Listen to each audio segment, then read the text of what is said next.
Production. Mumoyo haubude Master Chero muprena ubude Pistol Fire andina kuzunzisisa Imosha hire kana nisana kwetu baby Yala mystery I can't believe you kutine wetava isiri My memories ako ayo never go away Skudari kopa Dango punza kuti urise Konde ipisha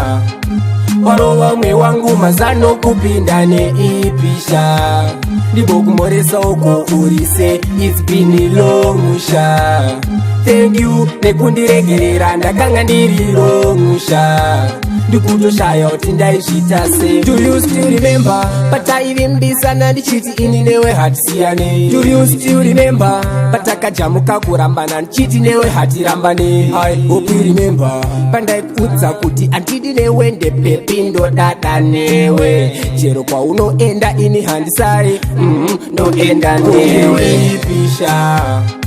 Warowa mwe wangu mazano kupindane ipisha Libo kumoresa oko urise It's been a long sha Thank you nekundiregerera ndakanga ndiri long sha Ndikuto shaya utindaishita se Ndazokwara nema memory Ndozviziva ndai kuchitana na memory Baby kudana taidanana Andidi kunyepa ende rudo taipanana pataiwirirana chinu wani tichiti kurambana nefa uchiti zvedu ndezvamwari zviinini adhamu iwewe ipisha Warowa mwe wangu mazano kupindane ipisha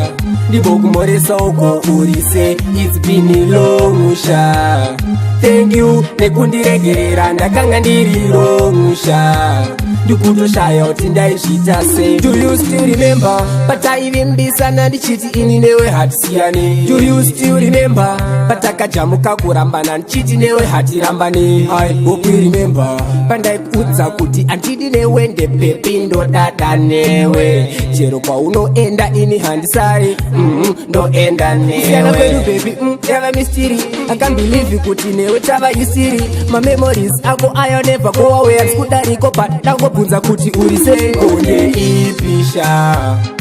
Warowa mwe wangu mazano kupindane ipisha Libo kumoresa oko urise It's been a long sha Thank you nekundiregerera ndakanga ndiri long sha Ndikuto shaya utindaishita se Konde ipisha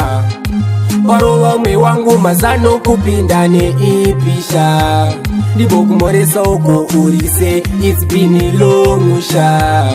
Thank you nekundiregerera ndakanga ndiri long sha Ndikuto shaya utindaishita se Anyway say life yako sha Vari say mama wako sha I know ane mumwe same face wako sha Sha, do you still remember Papa Planos and the taste of my shows? Oh man. Production. Mumoyo haubude Master Chero muprena ubude Pistol Fire andina kuzunzisisa